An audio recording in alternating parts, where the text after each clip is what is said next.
দানের মধ্যে আমি আরেকটু আপনাদেরকে শুনিয়ে দিই। এই মাসে দানের কি ফজিলত। ইরাকের রায় শহরের বাদশার কাছে একজন ভিক্ষুক সাহায্য চাইলেন। মুহররমের 10 তারিখ, কত তারিখ? মুহররমের 10 তারিখে রায় শহরের বাদশা তাকে সাহায্য করলো না। যখন এই ভিক্ষুককে বাদশা খালি ফিরাইয়া দিল, খালি ফিরিয়ে দেওয়ার সঙ্গে সঙ্গে বন্ধু চলে গেলেন কার কাছে? একজন খ্রিস্টানের কাছে। খ্রিস্টান তাকে দান করলেন। এবার দিন চলে গেল, রাত্র হলো। রাত্র যখন গভীর হলো, ওই যে ইরাকের রায় শহরের বাদশা তিনি স্বপ্নে দেখতে পাইলেন সুন্দর মনোরম এক জান্নাতের বাগানের সামনে তিনি দাঁড়ানো। এত সুন্দর দরজা, এত সুন্দর বন্ধু জানালা তিনি দেখতে পাইলেন। তিনি প্রশ্ন করলেন, এই সুন্দর জানাই বালাখানা কার জন্য বরাদ্দ? এবার একজন প্রশ্ন উত্তর দিয়ে দিলেন, এই বালাখানা তোমার জন্য বরাদ্দ ছিল, কিন্তু এই বালাখানার মালিক হয়ে গেছেন আরেকজন। কই কিভাবে? কয় তোমার কাছে যে আজকে একজন সাহায্য চাইলো, তুমি তাকে সাহায্য করলা না। একজন খ্রিস্টান তাকে সাহায্য করলো এই মুহররমের 10 তারিখে। এই ফজিলতকে কেন্দ্র করে ওই খ্রিস্টানের জন্য আল্লাহ রাব্বুল আলামিন এই নিয়ামত বরাদ্দ করে দিয়েছেন। এবার রাত্র পার হয়ে গেল। রাত্র যখন বন্ধু পার হয়ে গেল, গভীর রজনী শেষ হয়ে গেল, সকাল যখন হলো, 1 লক্ষ দিরহাম। কত লক্ষ? 1 লক্ষ দিরহাম নিয়ে রায় শহরের বাদশা খ্রিস্টানের বাড়ি চলে গেলেন। যাইয়া ওনাকে ডাক দিলেন। ডাকার পরে তিনি তার ডাকে সাড়া দিলেন। সাড়া দেওয়ার পরে এবার বলতেছে, তুমি গতকালকে দানের কারণে যে সওয়াবটা তুমি পেয়েছো, নিয়ামতটা পেয়েছো, এই নিয়ামতটা তুমি আমাকে দিয়ে দাও। এর বিনিময় আমি তোমাকে 1 লক্ষ দিরহাম দেব। জোরে জোরে আল্লাহু আকবার। কত লক্ষ? কত লক্ষ? 1 লক্ষ দিরহাম দিব। এবার ওই খ্রিস্টান একটা ডাক দিয়ে বলল, রে রায় শহরের বাদশা, তুমি ভুল করেছো, তুমি রং জায়গায় ট্রাই করেছো, রং নাম্বারে তুমি ডায়াল করেছো। আমি তোমার এই প্রস্তাবে একমত হতে পারবো না। কেন গো এই প্রস্তাবে একমত হতে পারবা না? এই 1 লক্ষ দিরহামের বিনিময় এই নিয়ামত তো থাক দূরের কথা, এই ভালাখানা তো থাক দূরের কথা, এটার একটা চৌকাটো আমি তোমার কাছে বিক্রি করবো না। রে রায় শহরের বাদশা, তুমি শোনো গো, আমি কালেমা পড়ে সঙ্গে সঙ্গে মুসলমান হয়ে গেলাম। দাদু, এখন আমরা 2 ভাই মিলে ওযু করব। আপনি ফয়সালা দিবেন কার ওযু বেশি সুন্দর হয়। জোরে জোরে সুবহানাল্লাহ। কি কার ওযু বেশি সুন্দর? দেখেন ইমাম হাসান হুসাইনের আদর্শ কত সুন্দর, কত মিষ্টি, কত মধু মাখা।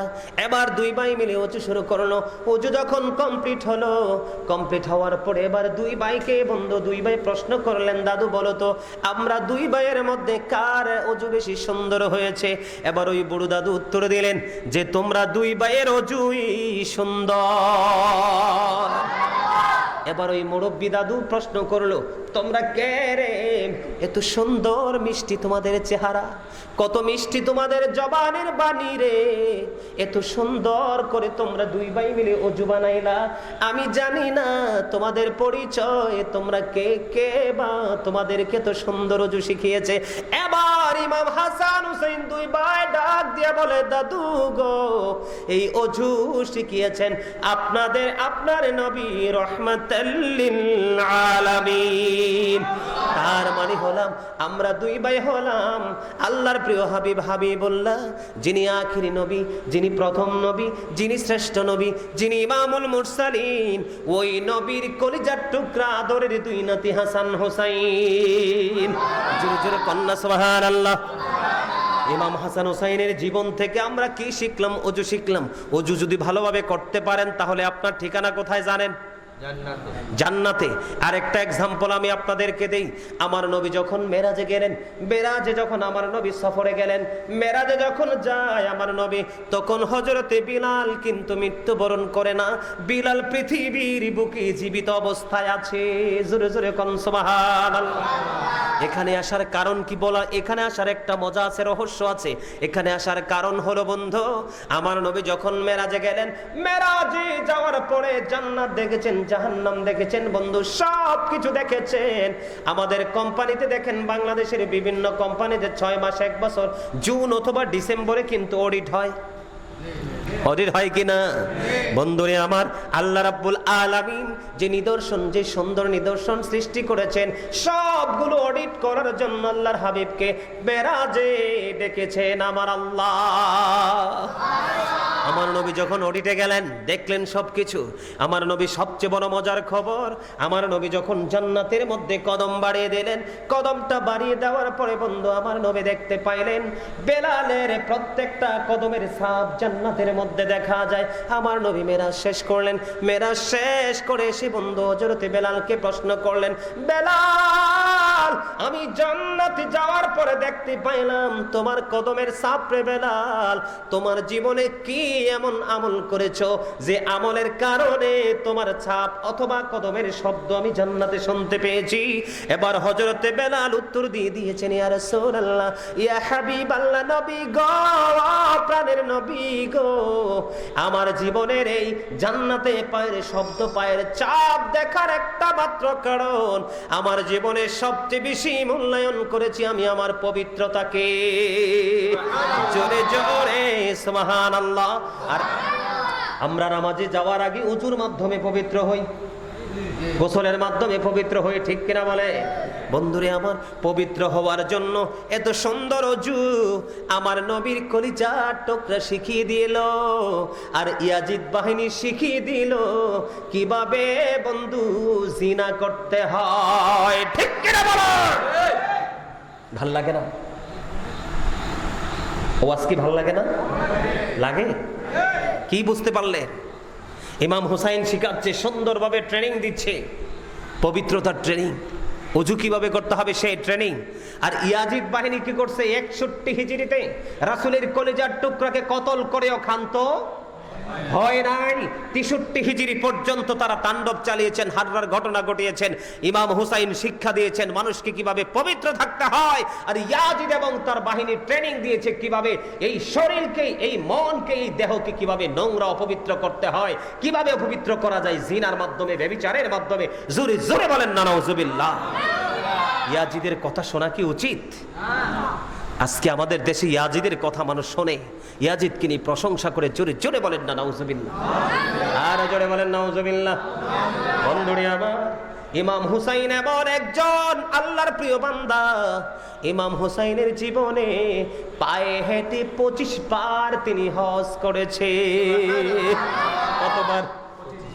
পায়ে হেঁটে 25 বার বন্ধু তিনি হজ করেছে। ইমাম হুসাইনের জীবনীতে যখন ঢুকবেন, রাসূলের আহলে বাইতের জীবনীতে যখন ঢুকবেন, আল্লাহকে কত দ্রুত, কত সুন্দরভাবে পাওয়া যায়, ওই ট্রেনিং বন্ধু সেখান থেকে পেয়ে যাবেন। আর ইয়াজিদের জীবনী যখন আপনি তালাশ করতে থাকবেন, তখন আপনার চরিত্র, আপনার দেহ, আপনার মন, আপনার ঈমান আমল কিভাবে ধ্বংস করা যায় সকল রাস্তা খুঁজে পাবেন, ঠিক কিনা বলেন? আর জোরে বলেন ঠিক না বেঠিক? বন্ধুরে আমার, আমি আপনাদেরকে বলি এই মাসটা এতটাই ফজিলতের মাস, এতটাই বরকতের মাস, এতটাই বন্ধু রহমতের মাস। আমি আপনাদেরকে মাঝখান দিয়ে একটু আমলের কথা বলবো কি বলবো না? একটু আমলের কথা জানার দরকার আছে না নাই? আমি দানের মধ্যে ছিলাম। কোথায় ছিলাম? দানের মধ্যে। আমি আরেকটু আপনাদেরকে শুনিয়ে দিই এই মাসে দানের কি ফজিলত। ইরাকের রায় শহরের বাদশার কাছে একজন ভিক্ষুক সাহায্য চাইলেন। মুহররমের 10 তারিখ। কত তারিখ? মুহররমের 10 তারিখে রায় শহরের বাদশা তাকে সাহায্য করলো না। যখন এই ভিক্ষুককে বাদশা খালি ফিরাইয়া দিল, খালি ফিরিয়ে দেওয়ার সঙ্গে সঙ্গে বন্ধু চলে গেলেন কার কাছে? একজন খ্রিস্টানের কাছে। খ্রিস্টান তাকে দান করলেন। এবার দিন চলে গেল, রাত্র হলো। রাত্র যখন গভীর হলো, ওই যে ইরাকের রায় শহরের বাদশা তিনি স্বপ্নে দেখতে পাইলেন সুন্দর মনোরম এক জান্নাতের বাগানের সামনে তিনি দাঁড়ানো। এত সুন্দর দরজা, এত সুন্দর বন্ধু জানালা তিনি দেখতে পাইলেন। তিনি প্রশ্ন করলেন, এই সুন্দর জানাই বালাখানা কার জন্য বরাদ্দ? এবার একজন প্রশ্ন উত্তর দিয়ে দিলেন, এই বালাখানা তোমার জন্য বরাদ্দ ছিল, কিন্তু এই বালাখানার মালিক হয়ে গেছেন আরেকজন। কই কিভাবে? কয় তোমার কাছে যে আজকে একজন সাহায্য চাইলো, তুমি তাকে সাহায্য করলা না। একজন খ্রিস্টান তাকে সাহায্য করলো এই মুহররমের 10 তারিখে, এই ফজিলতকে কেন্দ্র করে ওই খ্রিস্টানের জন্য আল্লাহ রাব্বুল আলামিন এই নিয়ামত বরাদ্দ করে দিয়েছেন। এবার রাত্র পার হয়ে গেল। রাত্র যখন বন্ধু পার হয়ে গেল, গভীর রজনী শেষ হয়ে গেল, সকাল যখন হলো 1,00,000 দিরহাম, কত লক্ষ? 1,00,000 দিরহাম নিয়ে রায় শহরের বাদশা খ্রিস্টানের বাড়ি চলে গেলেন, যাইয়া ওনাকে ডাক দিলেন। ডাকার পরে তিনি তার ডাকে সাড়া দিলেন। সাড়া দেওয়ার পরে এবার বলতেছে, তুমি গতকালকে দানের কারণে যে সওয়াবটা তুমি পেয়েছো, নেয়ামতটা পেয়েছো, এই নেয়ামতটা তুমি আমাকে দিয়ে দাও, এর বিনিময় আমি তোমাকে 1,00,000 দিরহাম দেব। জোরে জোরে আল্লাহু আকবার। কত লক্ষ? কত লক্ষ? 1,00,000 দিরহাম দিব। এবার ওই খ্রিস্টান একটা ডাক দিয়ে বলল, রে রায় শহরের বাদশা, তুমি ভুল করেছো, তুমি রং জায়গায় ট্রাই করেছো, রং নাম্বারে তুমি ডায়াল করেছো। আমি তোমার এই প্রস্তাবে একমত হতে পারবো না। কেন গো এই প্রস্তাবে একমত হতে পারবা না? এই 1,00,000 দিরহামের বিনিময় এই নিয়ামত তো থাক দূরের কথা, এই ভালা খানা তো থাক দূরের কথা, এটার একটা চৌকাটো আমি তোমার কাছে বিক্রি করবো না।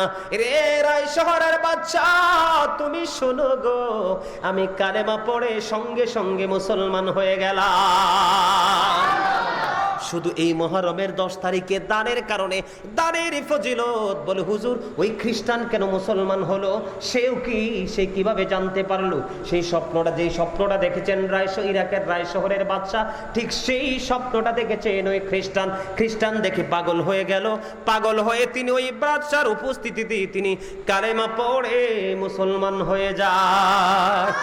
জোরে জোরে বলেন না সুবহানাল্লাহ, আর জোরে বলেন সুবহানাল্লাহ। তাহলে এই মাসে দানের বরকত আছে না নাই?